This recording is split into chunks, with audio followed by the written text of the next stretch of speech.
News Kannada. ನಾನು ಸುಧಾ ಗೌಡ. ಉದ್ಯಮಿ CJ Roy ಸುಸೈಡ್ಗೆ big twist ಸಿಗ್ತಾ ಇದೆ. ಕೇರಳ ಚುನಾವಣೆಗೆ ಸಜ್ಜಾಗಿದ್ರ ಸಿಜೆ ರಾಯ್.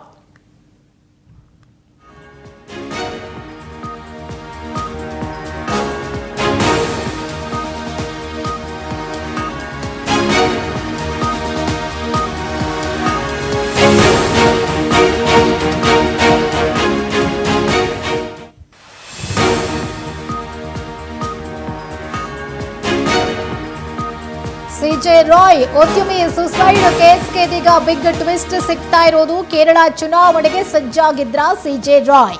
ಕೇರಳ ರಾಜಕೀಯ ಪಕ್ಷಕ್ಕೆ ಹಣ ಕೊಟ್ಟಿದ್ರ ರಾಯ್ ಅನ್ನುವಂಥ ಪ್ರಶ್ನೆ ಇದೀಗ ಉದ್ಭವಿಸಿದೆ. ರಾಯ್ ಹವಾಲಾ ಹಣವನ್ನ ನೀಡಿದ್ದಾರೆ ಎನ್ನುವಂಥ ಶಂಕೆ ವ್ಯಕ್ತವಾಗಿದೆ. ಈ ಮಾಹಿತಿ ಮೇಲೆಯೂ ಕೂಡ ಖಾಕಿ ತನಿಖೆಯನ್ನ ನಡೆಸ್ತಿದ್ದಾರೆ. ಯಾವ ಪಕ್ಷಕ್ಕೆ ಹಣ ಕೊಟ್ಟಿದ್ರು ಅನ್ನೋದರ ಬಗ್ಗೆ ಖಾಕಿ ಇದೀಗ ತನಿಖೆಯನ್ನ ನಡೆಸ್ತಾ ಇರೋದು. ಸಾಕಷ್ಟು ಅನುಮಾನಗಳಿದೆ.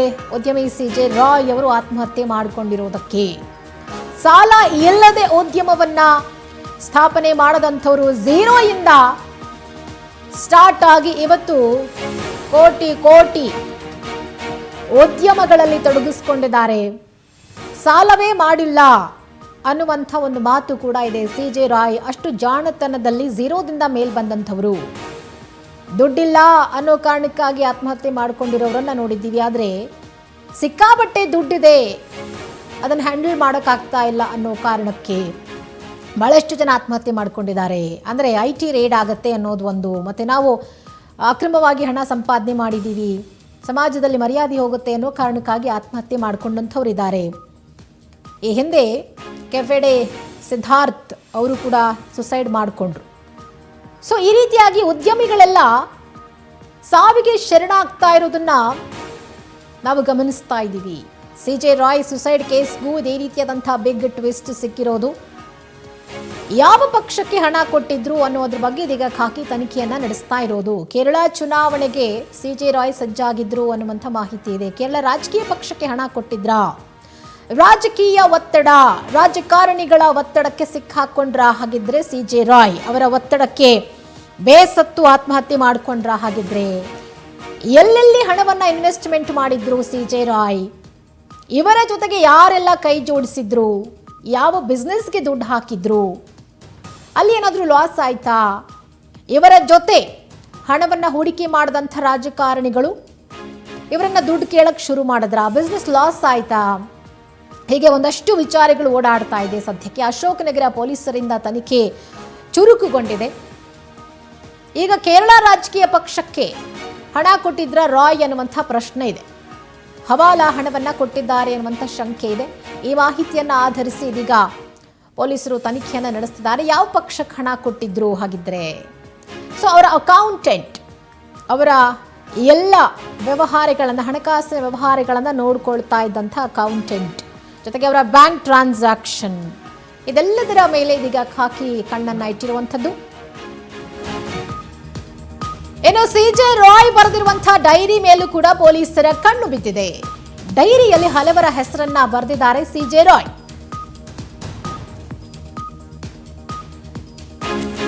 ಹಲವು ಗಣ್ಯರು, ನಟ ನಟಿಯರ ಹೆಸರನ್ನ ಬರೆದಿದ್ದಾರೆ ರಾಯ್. ಯಾಕಾಗಿ ಗಣ್ಯರ ಹೆಸರನ್ನ ಬರೆದಿದ್ದಾರೆ ಅಂತ ಹೇಳಿ ಖಾಕಿ ತನಿಖೆಯನ್ನ ನಡೆಸ್ತಾ ಇರೋದು. ರಾಯ್ ಕಚೇರಿಯಲ್ಲಿ ಇರುವಂಥ ಲಾಕರ್ ಮೇಲೂ ಕೂಡ ಖಾಕಿ ಕಣ್ಣು ಬಿದ್ದಿದೆ. ಅಧಿಕಾರಿಗಳ ಮಾತಿನಿಂದ ಕಂಗಾಲಾದ್ರ ಸಿಜೆ ರಾಯ್. ಎಸ್, ಈಗ ಸಿಜೆ ರಾಯ್ ಅವರ ಒಂದು ಡೈರಿ ಪೊಲೀಸರ ಕಣ್ಣಿಗೆ ಬಿದ್ದಿರೋದು. ಏನು ಬರೆದಿರ್ಬೋದು ಅದರಲ್ಲಿ ಅನ್ನುವಂಥ ಒಂದು ಕುತೂಹಲ ಸಹಜವಾಗಿ ಇದ್ದೇ ಇರುತ್ತೆ. ಹಲವರ ಹೆಸರನ್ನ ಬರ್ಕೊಂಡಿದ್ದಾರೆ ಸಿಜೆ ರಾಯ್. ಅಂದ್ರೆ ತಾನು ಯಾರ್ಯಾರ ಜೊತೆ ಎಷ್ಟೆಷ್ಟು ವ್ಯವಹಾರವನ್ನ ಮಾಡಿದ್ದೆ, ನಟ ನಟಿಯರ ಹೆಸರನ್ನ ಬರೆದಿದ್ದಾರೆ. ಒಬ್ಬ ಬಿಸ್ನೆಸ್ ಮೆನ್. ಯಾಕೆ ನಟ ನಟಿಯರ ಹೆಸರನ್ನ ಡೈರಿಲಿ ಬರೆದ್ರು? ಅವ್ರ ಜೊತೆ ಏನ ವ್ಯವಹಾರ ಇತ್ತು ಇವರಿಗೆ? ಮತ್ತೆ ರಾಯ್ ಕಚೇರಿಯಲ್ಲಿ ಇರುವಂತಹ ಲಾಕರ್ ಮೇಲೂ ಕೂಡ ಕಣ್ಣು ಬಿದ್ದಿದೆ. ಏನಿದೆ ಆ ಲಾಕರ್ನಲ್ಲಿ? ಏನಾದರೂ ಸೀಕ್ರೆಟ್ ಇದೆಯಾ? ಡಾಕ್ಯುಮೆಂಟ್ಗಳಿದಾವ? ಹಣ ಇದೆಯಾ? ಒಡವೆ ಇದೆಯಾ? ಏನಿದೆ ಅನ್ನೋದರ ಒಂದಷ್ಟು ಅನುಮಾನಗಳಿದೆ. ಹೀಗಾಗಿ ಅದರ ಮೇಲೂ ಕೂಡ ಖಾಕಿ ಕಣ್ಣಿಟ್ಟಿದೆ. ಸಿಜೆ ರಾಯ್ ಬರೆದಿರುವಂತಹ ಡೈರಿ ಮೇಲೆ ಇದೀಗ ಪೊಲೀಸರು ತನಿಖೆಯನ್ನ ನಡೆಸ್ತಾ ಇರುವಂಥದ್ದು. ಅವರಿಗೆ ಸಂಬಂಧಪಟ್ಟಂಥ ಎಲ್ಲ ವಸ್ತುಗಳ ಮೇಲೂ ಕೂಡ ಪೊಲೀಸರು ತನಿಖೆಯನ್ನು ನಡೆಸಬೇಕಾಗತ್ತೆ. ಈ ಒಂದು ಕೇಸನ್ನು CIDಗೆ ವಹಿಸುವಂತಹ ಸಾಧ್ಯತೆ ಕೂಡ ಇದೆ. ಯಾಕಂದ್ರೆ ಬಹಳ ದೊಡ್ಡ ಮಟ್ಟದ ಕೇಸ್ ಇದು, ಸಣ್ಣ ಪುಟ್ಟ ಕೇಸ್ ಅಲ್ಲ ಪೊಲೀಸ್ ಇನ್ವೆಸ್ಟಿಗೇಷನ್ ನಡೆಸಲಿಕ್ಕೆ. ಸೊ ಹಾಗಾಗಿ ಬಹಳ ಫೇಮಸ್ ಆಗಿರುವಂತಹ ಉದ್ಯಮಿ ಇವರು ಗುಂಡಾರಿಸಿಕೊಂಡು ಆತ್ಮಹತ್ಯೆ ಮಾಡಿಕೊಂಡಿದ್ದಾರೆ ಅಂದಾಗ ಏನ್ ಪ್ರೆಷರ್ ಇತ್ತು? IT ಅಧಿಕಾರಿಗಳ ಪ್ರೆಷರಾ, ರಾಜಕಾರಣಿಗಳ ಪ್ರೆಷರಾ, ಅಥವಾ ವ್ಯವಸ್ಥೆಯ ಪ್ರೆಷರಾ ಗೊತ್ತಿಲ್ಲ. ಆದರೆ ಡೈರಿ ಬರೆಯುವಂಥ ಅಭ್ಯಾಸವನ್ನಂತೂ ಇಟ್ಕೊಂಡಿದ್ದಾರೆ. ಸೊ ಹಾಗಾಗಿ ಏನಿರ್ಬೋದು ಆ ಒಂದು ಡೈರಿಯಲ್ಲಿ ಅನ್ನುವಂಥ ಒಂದು ಕ್ಯೂರಿಯಾಸಿಟಿ ಇರುತ್ತೆ. ಆ ಡೈರಿಯನ್ನ ಪರಿಶೀಲಿಸಿದಾಗ ಒಂದಷ್ಟು ಮಾಹಿತಿಗಳು ಹೊರಗೆ ಬರಲಿಕ್ಕಂಥ ಚಾನ್ಸಸ್ ಇದೆ. ಯಾರ್ಯಾರ ಜೊತೆ ವ್ಯವಹಾರ ನಡೆಸ್ತಾ ಇದ್ರು, ಎಲ್ಲೆಲ್ಲಿ ಇನ್ವೆಸ್ಟ್ಮೆಂಟ್ ಮಾಡಿದ್ರು, ಹೇಗೆ ಅವರು ಬಿಸ್ನೆಸ್ ಅನ್ನ ನಡೆಸ್ತಾ ಇದ್ರು, ಹೇಗೆ ಲಾಭ ಗಳಿಸ್ತಾ ಇದ್ರು, ಇದೆಲ್ಲದರ ಮೇಲೆ ಕೂಡ ಒಂದಷ್ಟು ತನಿಖೆ ಈಗ ಆಗಬೇಕಾಗಿದೆ. ರಿಯಲ್ ಎಸ್ಟೇಟ್ ಉದ್ಯಮಿ CJ ರಾಯ್ ಆತ್ಮಹತ್ಯೆ ಮಾಡಿಕೊಂಡಿರುವಂತಹ ಕೇಸ್ ಇಡೀ ಉದ್ಯಮಕ್ಕೆ ಬಹಳ ದೊಡ್ಡ ಮಟ್ಟದ ನಷ್ಟ ಇದು. ಇವರನ್ನು ನಂಬಿಕೊಂಡು ಸಾಕಷ್ಟು ಜನ ಉದ್ಯಮಿಗಳು ಕೆಲಸ ಮಾಡ್ತಿರ್ತಾರೆ, ಸಾಕಷ್ಟು ಕಂಪನಿಗಳನ್ನು ನಡೆಸ್ತಿದ್ದಾರೆ. ಈಗ ಅವ್ರ ಕತೆ ಏನು ಹಾಗಿದ್ರೆ, ಇನ್ ಕೇಸ್ ಲಾಸ್ ಆಗಿದ್ರೆ ಇವರಿಂದ ಮತ್ತಷ್ಟು ಜನರಿಗೆ ಲಾಸ್ ಆಗುವಂಥ ಚಾನ್ಸಸ್ ಇರುತ್ತೆ. ಫಾರಿನ್ಗೆ ಕೂಡ ಹೋಗಬೇಕು ಅನ್ನುವಂಥ ಪ್ಲಾನ್ನಲ್ಲಿ ಇದ್ರಂತೆ ರಾಯ್. ಫಾರಿನ್ಗೆ ಹೋಗಿ ಸೆಟ್ಲ್ ಆಗಬೇಕು, ವಿದೇಶದಲ್ಲಿ ಹೋಗಿ ಸೆಟ್ಲ್ ಆಗಬೇಕು. ಯಾವ ಕಾರಣಕ್ಕೆ? ಇಲ್ಲಿ ಹಣ ಇತ್ತು, ಖ್ಯಾತಿ ಇತ್ತು, ಉದ್ಯಮ ಇತ್ತು, ಸಕ್ಸಸ್ ಇತ್ತು, ಎಲ್ಲವನ್ನ ಬಿಟ್ಟು ಮಲ್ಯ ಥರ ವಿದೇಶಕ್ಕೆ ಹೋಗಿ ಸೆಟ್ಲ್ ಆಗಬೇಕು ಅನ್ನೋಂಥ ಪ್ಲಾನ್ ಮಾಡ್ಕೊಂಡಿದ್ರಂತೆ CJ ರಾಯ್. ಯಾಕೆ? ಅದ್ರ ಬಗ್ಗೆ ಏನಾದರೂ ಡೈರಿಯಲ್ಲಿ ಮೆನ್ಷನ್ ಮಾಡಿರಬಹುದಾ? ಸಿನಿಮಾ ನಟ ನಟಿಯರ ಜೊತೆ ಯಾವ ರೀತಿ ವ್ಯವಹಾರ ಇತ್ತು CJ ರಾಯ್ ಅವರಿಗೆ? ಹೀಗೆ ಒಂದಷ್ಟು ಸಾಕಷ್ಟು ಆಂಗಲ್ಗಳಲ್ಲಿ ಪೊಲೀಸರು ಇದೀಗ ತನಿಖೆಯನ್ನ ಮಾಡಬೇಕಾಗಿದೆ.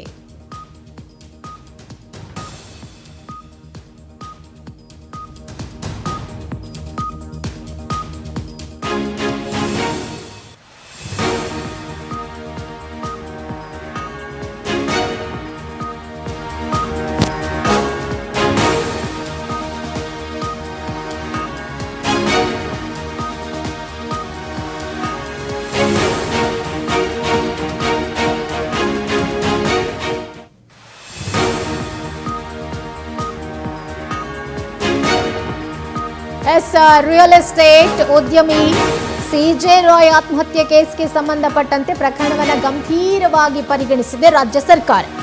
ಪ್ರಕರಣದ ತನಿಖೆಯನ್ನ ಬಹುತೇಕ CIDಗೆ ವರ್ಗಾಯಿಸುವಂತ ಸಾಧ್ಯತೆ ಇದೆ ಅಂತ ಹೇಳಿ ಹೇಳಲಾಗ್ತಾ ಇದೆ. ಇವತ್ತು ಅಥವಾ ನಾಳೆ CIDಗೆ ಈ ಪ್ರಕರಣ ವರ್ಗಾವಣೆ ಆಗಲಿದೆ. ವರ್ಗಾವಣೆ ಆದ್ರೆ ಫೈಲ್ಗಳನ್ನ ಹಸ್ತಾಂತರಿಸಲಿದ್ದಾರೆ ಅಶೋಕ್ ನಗರ ಪೊಲೀಸರು. ಈಗೇನೆಲ್ಲ ತನಿಖೆ ಮಾಡಿದಾರೋ, ಏನೆಲ್ಲ ಡಾಕ್ಯುಮೆಂಟ್ಗಳನ್ನ ವಶಕ್ಕೆ ಪಡ್ಕೊಂಡಿದ್ದಾರೋ ಎಲ್ಲ ಡಾಕ್ಯುಮೆಂಟ್ಗಳನ್ನ, ಮೊಬೈಲ್ಗಳನ್ನ, ಪಿಸ್ತೂಲನ್ನ, ಪ್ರತಿಯೊಂದನ್ನು ಕೂಡ CIDಗೆ ವರ್ಗಾವಣೆ ಮಾಡಬೇಕಾಗಿ ಬರುತ್ತೆ. ಪ್ರಕರಣದ ಬಗ್ಗೆ ಮಾಹಿತಿಯನ್ನ ಪಡ್ಕೊಂಡಿದ್ದಾರೆ ರಾಜ್ಯ DG ಹಾಗೆ IGP ಸಲೀಂ, ನಗರ ಪೊಲೀಸ್ ಕಮಿಷನರ್ ಈಗಾಗಲೇ ಮಾಹಿತಿಯನ್ನ ಸಂಗ್ರಹ ಮಾಡಿಕೊಂಡಿದ್ದಾರೆ. ಸೀಮಂತ್ ಅವರಿಂದ ಮಾಹಿತಿ ಸಂಗ್ರಹ ಆಗಿದೆ. ಈ ಕೇಸ್ಗೆ ಸಂಬಂಧಪಟ್ಟಂತೆ ಏನೇನೆಲ್ಲ ಇನ್ವೆಸ್ಟಿಗೇಷನ್ ಆಗಿದೆ, ಎಲ್ಲೆಲ್ಲಿ ರೇಡ್ ಮಾಡಿದ್ದಾರೆ. ಕಳೆದ ಡಿಸೆಂಬರ್ ತಿಂಗಳಲ್ಲೂ ರೇಡ್ ಆಗಿದೆ. ಕಳೆದ 3 ದಿನಗಳಿಂದಲೂ ಕೂಡ ಅಲ್ಲಿ ಅವರ ಮನೆ ಹಾಗೆ ಕಚೇರಿಗಳಲ್ಲಿ ಡ್ರಿಲ್ ಮಾಡ್ತಾ ಇದ್ರು IT ಅಧಿಕಾರಿಗಳು. ಪ್ರಶ್ನೆಗಳ ಮೇಲೆ ಪ್ರಶ್ನೆಗಳನ್ನ ಕೇಳ್ತಾ ಇದ್ರಂತೆ. ಅದಕ್ಕೆ ಉತ್ತರ ಕೊಡ್ತಾ ಇದ್ದಂಥ ರಾಯ್ 5 ನಿಮಿಷ ಟೈಮ್ ಕೊಡಿ, ವಾಪಸ್ ಬರ್ತೀನಿ ಅಂತೇಳಿ ಅವರ ಕಚೇರಿ ಒಳಗಡೆ ಹೋಗ್ತಾರೆ. ಕಚೇರಿಯ ಅಂದ್ರೆ ಅವರ ಒಂದು ಕಚೇರಿಯಲ್ಲಿರುವಂಥ ಮತ್ತೊಂದು ಕೋಣೆ ಒಳಗೆ ಹೋಗಿ ಅಲ್ಲಿ ಪಿಸ್ತೂಲನ್ನ ಇಟ್ಟುಕೊಂಡು ಇಮಿಡಿಯೇಟ್ ಆಗಿ ಅವರ ಒಂದು ಎದೆ ಭಾಗಕ್ಕೆ ಶೂಟ್ ಮಾಡ್ಕೊಳ್ತಾರೆ. ಅಲ್ಲಿದ್ದಂಥ IT ಅಧಿಕಾರಿಗಳಿಗೆ ಅದು ನಿಜಕ್ಕೂ ಶಾಕಿಂಗ್ ವಿಚಾರ. IT ರೇಡ್ ಮಾಡಕ್ ಬಂದಿದ್ದೀವಿ, ಈಗ ನೋಡಿದ್ರೆ ಅವರೇ ಸುಸೈಡ್ ಮಾಡ್ಕೊಂಡಿದ್ದಾರಲ್ಲ, ಏನಿದು ಅಂತ ಹೇಳಿ ಅವರು ಕೂಡ ಒಂದು ಕ್ಷಣ ಗಾಬರಿ ಆಗ್ಬಿಟ್ಟಿದ್ದಾರೆ. ಆದ್ರೆ ಯಾಕೆ ಆತ್ಮಹತ್ಯೆ ಮಾಡಿಕೊಂಡ್ರು ಅನ್ನುವಂಥ ಒಂದು ಯಕ್ಷ ಪ್ರಶ್ನೆ ಈಗ ಇರುವಂಥದ್ದು. ಆದರೆ ಕುಟುಂಬದವರು ಆರೋಪ ಮಾಡ್ತಾ ಇರೋದು, ಕುಟುಂಬದವರ ಜೊತೆ CJ ರಾಯ್ ಶೇರ್ ಮಾಡ್ಕೊಂಡಿರುವಂಥ ವಿಚಾರ ಅಂದರೆ ನನಗೆ IT ರೇಡ್ ಆಗಿದೆ, ಸಿಕ್ಕಾಪಟ್ಟೆ ಪ್ರೆಷರ್ ಆಗ್ತಾ ಇದೆ, ನಾನು ಮಾತನಾಡಬೇಕು ಬಾ ಅಂತ ಹೇಳಿ ಅವ್ರ ತಮ್ಮನನ್ನ ವಾಪಸ್ ಕರೆಸ್ಕೊಳ್ತಾರೆ ವಿದೇಶದಿಂದ. ಅವ್ರು ಬರೋ ಅಷ್ಟರಲ್ಲಿ ಒಂದು ಸ್ವಲ್ಪ ವೆಯ್ಟ್ ಮಾಡ್ಬೋದಾಗಿತ್ತು CJ ರಾಯ್, ಅಥವಾ ನನ್ಗೆ ಹುಷಾರಿಲ್ಲ ಏನೋ ಒಂದು ರೀಸನ್ ಹೇಳಿ ಆ ಕ್ಷಣದಿಂದ ತಪ್ಪಿಸ್ಕೊಳ್ಳೋ ಪ್ರಯತ್ನ ಮಾಡ್ಬೋದಾಗಿತ್ತು. ಸ್ವಲ್ಪ ಬುದ್ಧಿ ಉಪಯೋಗಿಸಬೇಕಾಗಿತ್ತು. ದುಡ್ಡು ಮಾಡಿದ್ರೆ ಏನು ಪ್ರಯೋಜನ, ಆದರೆ ದಡ್ಡರಾಗ್ಬಿಟ್ರ CJ ರಾಯ್ ಅನ್ನುವಂಥ ಒಂದಷ್ಟು ಕಾಮೆಂಟ್ಗಳು ಕೂಡ ಬರ್ತಾ ಇದೆ ಸಾಮಾಜಿಕ ಜಾಲತಾಣಗಳು. ಇಷ್ಟು ದೊಡ್ಡ ಉದ್ಯಮಿ ಶೂಟೌಟ್ ಮಾಡಿಕೊಂಡ್ರು ಅಂದರೆ ಏನರ್ಥ? ಕಾನ್ಫಿಡೆನ್ಸ್ ಇರಲಿಲ್ವಾ? ಜೀವನದ ಮೇಲೆ ಭರವಸೆ ಇರಲಿಲ್ವಾ? ಏನು ಭಯ, ಏನು ಒತ್ತಡ ಅಂಥದ್ದು? ಎಲ್ಲದಕ್ಕೂ ಒಂದು ಸೊಲ್ಯೂಷನ್ ಅನ್ನೋದು ಇದ್ದೇ ಇರುತ್ತಲ್ವಾ? ಅದಕ್ಕೆ ಆತ್ಮಹತ್ಯೆ ಒಂದೇ ದಾರಿಯಾ ಅನ್ನುವಂಥ ಒಂದಷ್ಟು ಪ್ರಶ್ನೆಗಳು ಓಡಾಡ್ತಾ ಇದೆ. ಸಾಕಷ್ಟು ಜನರಿಗೆ ಸ್ಫೂರ್ತಿಯಾಗಿದ್ದಂಥವರು CJ ರಾಯ್. 1 ಕೋಟಿ ಹಣವನ್ನು ಪ್ರತಿ ವರ್ಷ ಅನಾಥ ಮಕ್ಕಳಿಗೆ ಕೊಡ್ತಾ ಇದ್ದಂಥ ಉದಾರ ಮನಸ್ಸನ್ನು ಹೊಂದಂಥವರಿಗೆ ಆತ್ಮಹತ್ಯೆ ಮಾಡಿಕೊಳ್ಬೇಕು ಅನ್ನುವಂಥ ಒಂದು ಯೋಚನೆ ಯಾಕೆ ಬಂತು? ಇದು ಈಗ ಉಳಿದಿರುವಂಥ ಯಕ್ಷ ಪ್ರಶ್ನೆ. ಹೀಗಾಗಿ ಈ ಪ್ರಕರಣವನ್ನು ಗಂಭೀರವಾಗಿ ರಾಜ್ಯ ಸರ್ಕಾರ ಪರಿಗಣಿಸಿದೆ. ಪ್ರಕರಣವನ್ನು CIDಗೆ ವರ್ಗಾವಣೆ ಮಾಡುವಂಥ ಸಾಧ್ಯತೆ ಇದೆ. ಬಹುತೇಕ ಈ ಒಂದು ಪ್ರಕರಣ CIDಗೆ ವರ್ಗಾವಣೆ ಆಗುತ್ತೆ ಅಂತ ಹೇಳಲಾಗ್ತಾ ಇದೆ. ಹೀಗಾಗಿ ಅಶೋಕನಗರ ಪೊಲೀಸರು ಎಲ್ಲ ಫೈಲ್ಗಳನ್ನು CIDಗೆ ಟ್ರಾನ್ಸ್ಫರ್ ಮಾಡಬೇಕಾಗಿ ಬರುತ್ತೆ. ರಿಯಲ್ ಎಸ್ಟೇಟ್ ಉದ್ಯಮಿ CJ ರಾಯ್ ಆತ್ಮಹತ್ಯೆ ಮಾಡಿಕೊಂಡಿರೋದು ಅವರ ಆಪ್ತ ಬಳಗಕ್ಕೆ, ರಾಜಕಾರಣಿಗಳಿಗೆ ಬಹಳ ದೊಡ್ಡ ಮಟ್ಟದ ಶಾಕಿಂಗ್ ನ್ಯೂಸ್.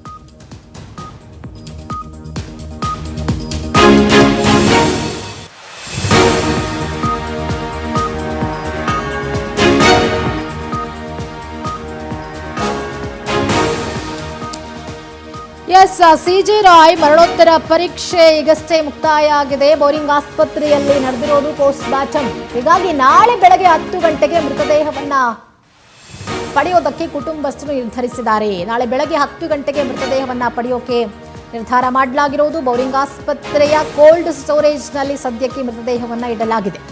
ಸಾವಿಗೂ ಮುನ್ನ ಪತ್ನಿಗೆ ಭಾವನಾತ್ಮಕ ಪತ್ರವನ್ನ ಕೂಡ ಬರೆದಿದ್ದಾರೆ ರಾಯ್.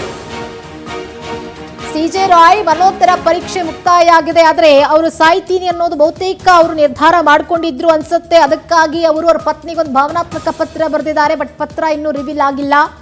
ಏನು ಬರೆದಿದ್ದಾರೆ ಪತ್ರದಲ್ಲಿ ಅನ್ನೋದು ಕೂಡ ಬಹಳ ಕುತೂಹಲಕಾರಿಯಾಗಿರುವಂಥದ್ದು. ಸಾಯ್ಬೇಕು ಅಂತೇಳಿ ಆಲ್ರೆಡಿ ನಿರ್ಧಾರ ಮಾಡಿದ್ರ?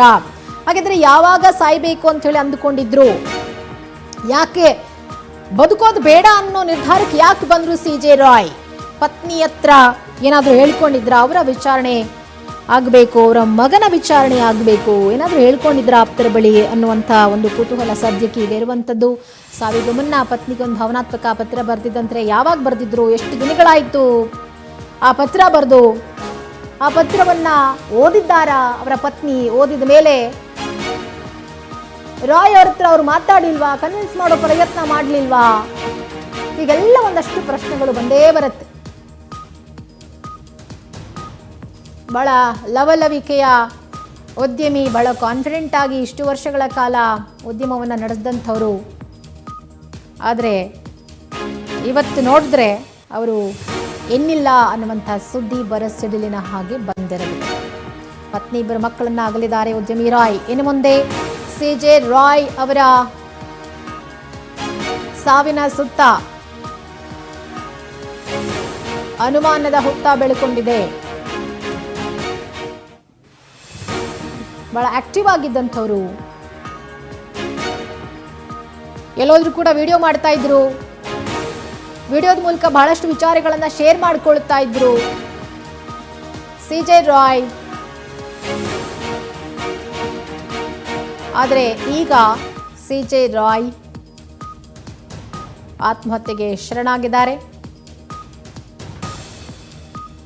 ಬೋರಿಂಗ್ ಆಸ್ಪತ್ರೆಯಲ್ಲಿ ಪೋಸ್ಟ್ ಮಾರ್ಟಮ್ ಕಂಪ್ಲೀಟ್ ಆಗಿದೆ. ಕೋಲ್ಡ್ ಸ್ಟೋರೇಜ್ನಲ್ಲಿ ಅವರ ಮೃತದೇಹವನ್ನು ಇಡಲಾಗಿದೆ. ನಾಳೆ ಬೆಳಗ್ಗೆ 10 ಗಂಟೆಗೆ ಮೃತದೇಹವನ್ನು ಕುಟುಂಬಸ್ಥರಿಗೆ ಹಸ್ತಾಂತರ ಮಾಡಲಾಗುತ್ತೆ. ಅವರ ಅಂತ್ಯಕ್ರಿಯೆ ಕೂಡ ನಾಳೆ ನಡೆಯಲಿದೆ.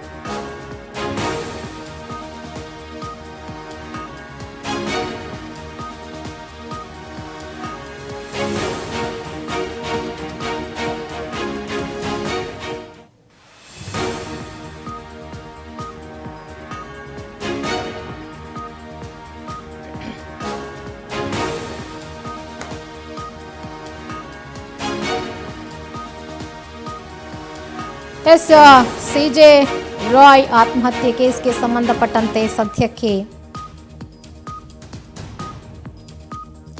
ಇದೀಗ ತನಿಖೆಯನ್ನ ಚುರುಕುಗೊಳಿಸಿದ್ದಾರೆ ಪೊಲೀಸರು. ಅಶೋಕನಗರ ಪೊಲೀಸರಿಂದ ಈಗ ಒಂದು ಇನ್ವೆಸ್ಟಿಗೇಷನ್ ನಡೀತಾ ಇದೆ. ಇನ್ನೂ ಕೂಡ ಅವರ ಕಚೇರಿಗಳಲ್ಲಿ ಅವರಿಗೆ ಸಂಬಂಧಪಟ್ಟಂಥ ದಾಖಲೆಗಳನ್ನು ಪರಿಶೀಲನೆ ಮಾಡ್ತಿದ್ದಾರೆ. ಇನ್ನು ಸಿಜೆ ರಾಯ್ ಕೋರಮಂಗಲ ಸಿಜೆ ಬಾಬು ನಿವಾಸದ ಬಳಿ ಭದ್ರತೆಯನ್ನ ಕಲ್ಪಿಸಲಾಗಿರೋದು. ರಾಯ್ ಅವರ ಮೃತದೇಹವನ್ನ ಶಿಫ್ಟ್ ಮಾಡುವಂಥ ಒಂದು ಹಿನ್ನೆಲೆ ಬಂದೋಬಸ್ತನ್ನು ಕಲ್ಪಿಸಲಾಗಿದೆ. ನಾಳೆ ಅವರ ಮೃತದೇಹವನ್ನು ಶಿಫ್ಟ್ ಮಾಡಲಾಗುತ್ತೆ. ಬೋರಿಂಗ್ ಆಸ್ಪತ್ರೆಯಲ್ಲಿ ನಡೆದ ಪೋಸ್ಟ್ ಮಾರ್ಟಮ್ ನಾಳೆ ರಾಯ್ ಮೃತದೇಹವನ್ನು ಪಡೆಯುವುದಕ್ಕೆ ನಿರ್ಧಾರ ಮಾಡಲಾಗಿದೆ. ಬಾಬು ನಿವಾಸದ ಬಳಿಯೇ ಅಂತಿಮ ದರ್ಶನಕ್ಕೆ ವ್ಯವಸ್ಥೆಯನ್ನ ಮಾಡಲಾಗಿರುವುದು. ನಾಳೆ ಬೆಳಗ್ಗೆ 10 ಗಂಟೆಗೆ ಮೃತದೇಹವನ್ನ ಪಡೆಯೋಕೆ ನಿರ್ಧಾರ ಮಾಡಲಾಗಿದೆ.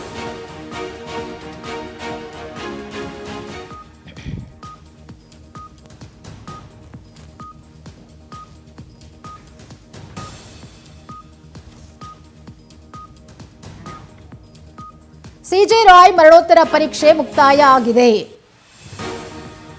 ಬೌರಿಂಗ್ ಆಸ್ಪತ್ರೆಯಲ್ಲಿ ನಡೆದಿರುವಂತಹ ಪೋಸ್ಟ್ ಮಾರ್ಟಮ್ ನಾಳೆ ರಾಯ್ ಅವರ ಮೃತದೇಹವನ್ನ ಪಡೆಯುವುದಕ್ಕೆ ನಿರ್ಧಾರ ಮಾಡಲಾಗಿದೆ.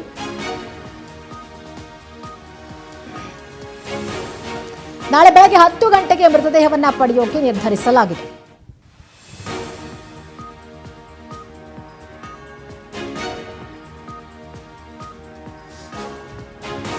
ಸಾವಿಗೂ ಮುನ್ನ ಪತ್ನಿಗೆ ಭಾವನಾತ್ಮಕ ಪತ್ರ ಬರೆದಿದ್ದಾರೆ ರಾಯ್.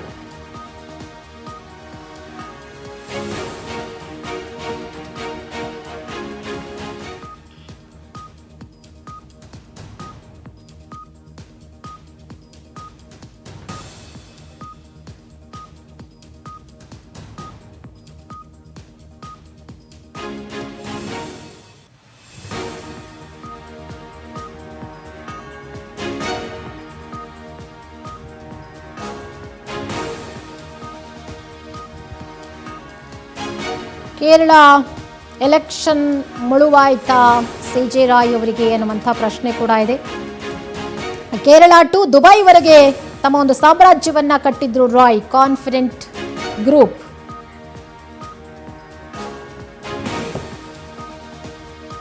ಈ ಬಗ್ಗೆ ಮತ್ತಷ್ಟು ಡೀಟೇಲ್ಸ್ ಕೊಡ್ತಾರೆ ನಮ್ಮ ರಿಪೋರ್ಟರ್ ನಿಸರ್ಗ ಲೈವ್ ನಲ್ಲಿ ಜಾಯ್ನ್ ಆಗಿದ್ದಾರೆ. ಎಸ್ ನಿಸರ್ಗ, ಸಿಜೆ ರಾಯ್ ಅವರ ಸಾವಿನ ಸುತ್ತ ಹಲವು ಪ್ರಶ್ನೆಗಳು ಹುಟ್ಟುಕೊಂಡಿದೆ, ಹಲವು ಅನುಮಾನಗಳು ಹುಟ್ಟುಕೊಂಡಿದೆ. ಪ್ರಾಥಮಿಕವಾಗಿ ಬಂದಿರುವಂತಹ ಮಾಹಿತಿಯ ಪ್ರಕಾರ IT ಅಧಿಕಾರಿಗಳ ಒಂದು ಕಿರುಕುಳ ಅನ್ನುವಂತಹ ಒಂದು ಮಾಹಿತಿ ಇರುವಂಥದ್ದು. ಅದರ ಜೊತೆಗೆ ಕೇರಳ ಎಲೆಕ್ಷನ್ ಇವರಿಗೆ ಮುಳುವಾಯ್ತಾ ಅನ್ನುವಂಥ ಪ್ರಶ್ನೆ ಕೂಡ ಇದೆ. ಸೊ ಕೇರಳ ಎಲೆಕ್ಷನ್ ಯಾವ ರೀತಿಯಾಗಿ ಸಿಜೆ ರಾವ್ ಅವರ ಸಾವಿಗೆ ಕಾರಣ ಆಗಬಹುದು ಅಥವಾ ಸಿಜೆ ರಾಯ್ ಅವರ ಸಾವಿಗೆ ಸಂಬಂಧಪಟ್ಟಂತೆ ಇನ್ನೂ ಯಾವೆಲ್ಲ ಅನುಮಾನಗಳಿದೆ ಅಂತ ಹೇಳಿ? ಬೆಂಗಳೂರಿನಲ್ಲಿ ನಡೆದಿರುವಂತಹ ಸಿಜೆ ರಾವ್ ಅವರ ಈ ಒಂದು ಆತ್ಮಹತ್ಯಾ ಪ್ರಕರಣ ಏನಿದೆ, ನಿನ್ನೆ ಒಂದು 3:15 ಸುಮಾರಿಗೆ ಆದ ಅವರ ಆಫೀಸ್ ಅಲ್ಲಿ ಕಾನ್ಫರೆನ್ಸ್ ಗ್ರೂಪ್ ನ ಮಾಲೀಕ ಆದಂತಹ ಸಿಜೆ ರಾವ್ ಅವರು ಆತ್ಮಹತ್ಯೆಯನ್ನ ಮಾಡ್ಕೊಂಡಿದ್ರು. ಈ ಒಂದು ಪ್ರಕರಣಕ್ಕೆ ಸಂಬಂಧಪಟ್ಟಂತೆ IT ಅಧಿಕಾರಿಗಳು ಏನು ಒಂದು ರೈಡ್ ಅನ್ನ ಮಾಡಿದಂತಹ ಸಂದರ್ಭದಲ್ಲಿ ಆತ ಆತ್ಮಹತ್ಯೆ ಮಾಡ್ಕೊಂಡಿರುವಂತಹ ಮಾಹಿತಿ ಸಿಕ್ಕಿದೆ. ಆದ್ರೆ ಇವಾಗ ನಮಗೆ ಸಿಕ್ಕಿರುವಂತಹ ಮಾಹಿತಿ ಪ್ರಕಾರ ಆತ ಎಲೆಕ್ಷನ್ಗೆ ಕೇರಳದಲ್ಲಿ ಆಗ್ತಿದ್ದಂತಹ ಎಲೆಕ್ಷನ್ಗೆ ಅಮೌಂಟ್ ಅನ್ನ ದುಡ್ಡನ್ನ ಇನ್ವೆಸ್ಟ್ ಮಾಡಿದ್ರು. ಅಲ್ಲಿರೋ ರಾಜಕೀಯ ಒಂದು ಪಕ್ಷಕ್ಕೆ ಬಲವಾಗಿ ನಿಂತಿದ್ರು.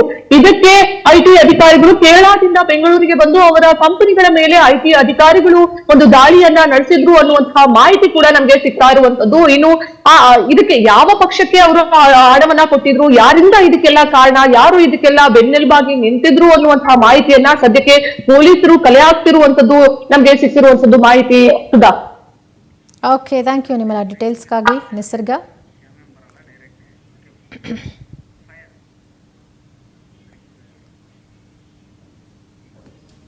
ಏನ್ ಹೇಳ್ದೆ ಬಿಟ್ಟೆ.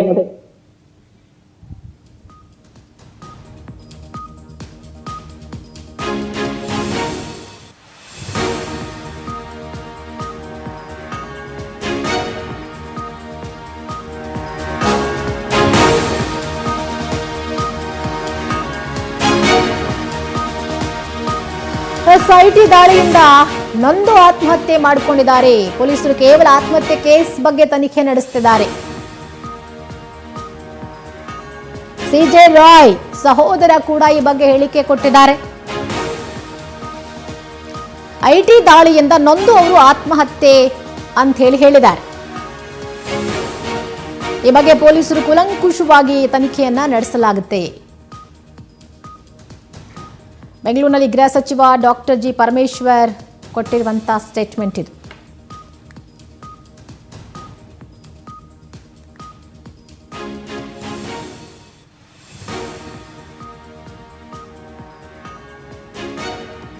ಬೆಂಗಳೂರಿನಲ್ಲಿ ಗೃಹ ಸಚಿವ ಡಾಕ್ಟರ್ ಜಿ ಪರಮೇಶ್ವರ್ ಹೇಳಿಕೆ ಕೊಟ್ಟಿದ್ದಾರೆ. ಸಿಜೆ ರಾಯ್ ಆತ್ಮಹತ್ಯೆ ಕೇಸ್ಗೆ ಸಂಬಂಧಪಟ್ಟಂತೆ ರಿಯಲ್ ಎಸ್ಟೇಟ್ ಉದ್ಯಮಿ ಸಿಜೆ ರಾಯ್ ಅವರು ಐಟಿ ಕಿರುಕುಳಕ್ಕೆ ಬೇಸತ್ತು ಆತ್ಮಹತ್ಯೆ ಮಾಡಿಕೊಂಡಿದ್ದಾರೆ ಅಂಥೇಳಿ ಹೇಳಲಾಗ್ತಾ ಇದೆ. ಹಾಗಾಗಿ ಈ ಕೇಸ್ ಬಗ್ಗೆ ನಾವು ಕೂಲಂಕುಷವಾಗಿ ತನಿಖೆಯನ್ನು ನಡೆಸ್ತೀವಿ ಅಂತ ಪರಮೇಶ್ವರ್ ಹೇಳಿದ್ದಾರೆ. ಜೊತೆಗೆ ಸಿಜೆ ರಾಯ್ ಸುಸೈಡ್ ಬಗ್ಗೆ ಬೇಸರ ವ್ಯಕ್ತಪಡಿಸಿದ್ದಾರೆ. ಪೊಲೀಸರು ಆತ್ಮಹತ್ಯೆ ಕೇಸ್ ಬಗ್ಗೆ ಮಾತ್ರ ತನಿಖೆ ನಡೆಸುತ್ತಿದ್ದಾರೆ. ಈ ಬಗ್ಗೆ ಪೊಲೀಸರು ಕೂಲಂಕುಷವಾಗಿ ತನಿಖೆಯನ್ನ ನಡೆಸುತ್ತಾರೆ.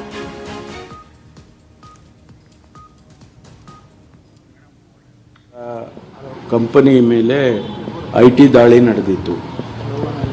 ಅದಾದ ಮೇಲೆ ಅವ್ರಿಗೆ ಮ್ಯಾಂಡೇಟರಿಲಿ 60 ದಿವಸದ ಒಳಗಾಗಿ ಅವರು ಫೈನಲ್ ಮಾಡಬೇಕು, ಚಾರ್ಜ್ ಶೀಟ್ ಏನೋ ಹಾಕಬೇಕು ಅನ್ನುವಂಥ ನಿಯಮ ಇದೆ ಅಂತೇಳಿ ಅವರು ಫೆಬ್ರವರಿ 4ನೇ ತಾರೀಕು ಒಳಗಾಗಿ ಅವರು ಫೈನಲೈಸ್ ಮಾಡಬೇಕು ಅಂತೇಳಿ ಅವರನ್ನು ಕರೆದಿದ್ರು ಅಂತ ಹೇಳಿದರು.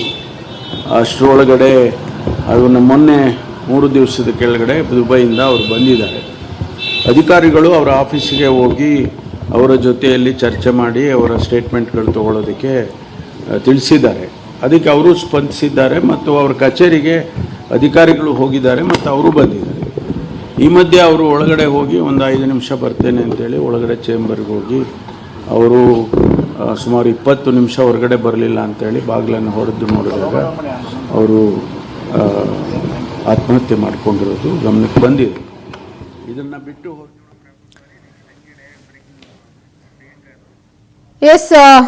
ಗೃಹ ಸಚಿವ ಡಾಕ್ಟರ್ ಜಿ ಪರಮೇಶ್ವರ್ ಅವರು ಹೇಳ್ತಿರೋ ಪ್ರಕಾರ ಸಿಜೆ ರಾಯ್ ಅವರ ಆತ್ಮಹತ್ಯೆ ಕೇಸ್ಗೆ ಸಂಬಂಧಪಟ್ಟಂತೆ ಪೊಲೀಸರು ತನಿಖೆ ನಡೆಸುತ್ತಿದ್ದಾರೆ. ಈ ಬಗ್ಗೆ ಕೂಲಂಕುಷವಾಗಿ ತನಿಖೆಯನ್ನು ನಡೆಸಲಾಗುತ್ತೆ. ಆದರೆ ಇವರು ಈ ರೀತಿ ಮಾಡಿಕೊಂಡಿದ್ದು ನಿಜಕ್ಕೂ ಬೇಸರದ ಸಂಗತಿ ಅಂತ ಹೇಳಿ ರಿಯಾಕ್ಟ್ ಮಾಡಿದ್ದಾರೆ doctor G Parameshwar.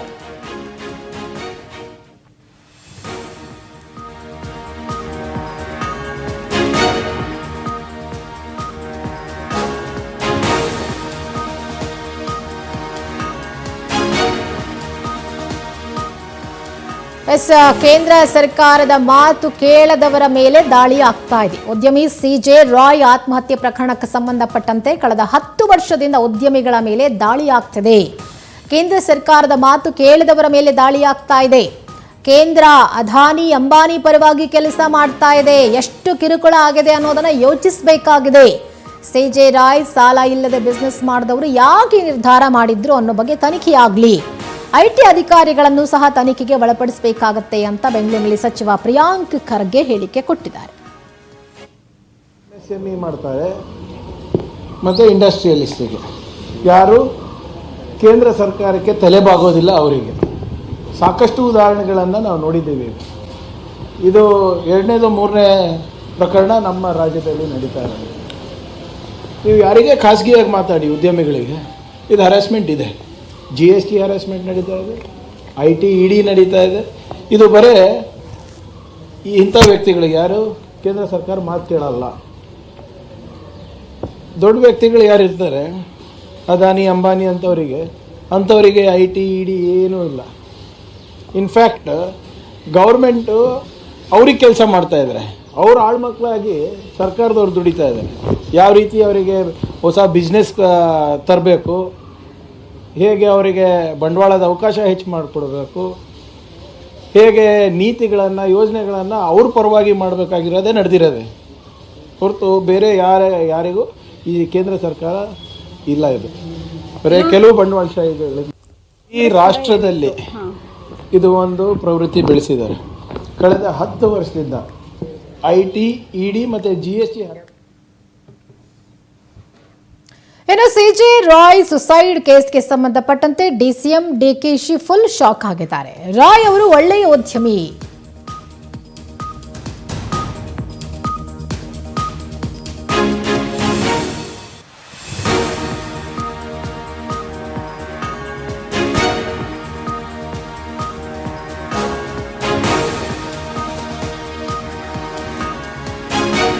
DK Shivakumar react ಮಾಡಿದ್ದಾರೆ. ಸಿಜೆ ರಾಯ್ ಸಾವಿನ ವಿಚಾರಕ್ಕೆ ಸಂಬಂಧಪಟ್ಟಂತೆ ಈ ಸಾವು ಡಿಕೆ ಶಿವಕುಮಾರ್ ಅವರಿಗೆ ಬಹಳ ಆಘಾತವನ್ನ ಉಂಟು ಮಾಡಿದೆ.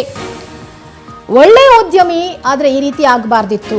ಸಿಜೆ ರಾಯ್ ಆತ್ಮಹತ್ಯೆ ಬಗ್ಗೆ ತನಿಖೆ ನಡೆಸಲಾಗುತ್ತೆ, ಶೀಘ್ರವೇ ಸತ್ಯಾಂಶವನ್ನ ಬಹಿರಂಗ ಮಾಡಲಾಗುತ್ತೆ ಡಿಕೆಶಿ ಅಂತ ಹೇಳಿರೋದು. ಅಧಿಕಾರಿಗಳು ಮೇಲಿಂದ ಮೇಲೆ ಪ್ರಶ್ನೆಗಳನ್ನು ಕೇಳಿದ್ದಾರೆ. 5 ನಿಮಿಷ ಸಮಯ ಕೇಳಿ ವಾಪಸ್ ಬರುವುದಾಗಿ ಹೇಳಿದ್ದಾರೆ. ಬಳಿಕ ಶೂಟ್ ಮಾಡಿಕೊಂಡು ಆತ್ಮಹತ್ಯೆ ಮಾಡಿಕೊಂಡಿದ್ದಾರೆ. ಸುಸೈಡ್ ಮಾಡಿಕೊಂಡಿರೋ ಬಗ್ಗೆ ಡಿಕೆಶಿ ರಿಯಾಕ್ಟ್ ಮಾಡಿದ್ದಾರೆ.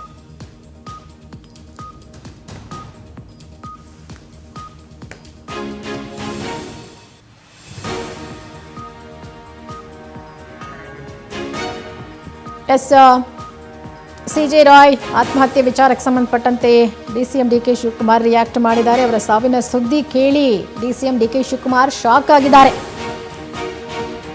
ಅವರು ತುಂಬಾ ಒಳ್ಳೆಯ ವ್ಯಕ್ತಿ, ಜೊತೆಗೆ ಒಳ್ಳೆಯ ಉದ್ಯಮಿ, ಆದರೆ ಅವರು ಈ ರೀತಿ ಮಾಡ್ಕೊಳ್ಬಾರ್ದಾಗಿತ್ತು. ಅವರ ಸಾವಿನ ಬಗ್ಗೆ ತನಿಖೆ ನಡೀತಾ ಇದೆ, ಆದಷ್ಟು ಬೇಗ ಸತ್ಯಾಂಶ ಅನ್ನೋದೇನಿದೆ ಅದು ಬಹಿರಂಗ ಆಗುತ್ತೆ ಅಂಥೇಳಿ ಡಿಕೆಶಿ ರಿಯಾಕ್ಟ್ ಮಾಡಿದ್ದಾರೆ.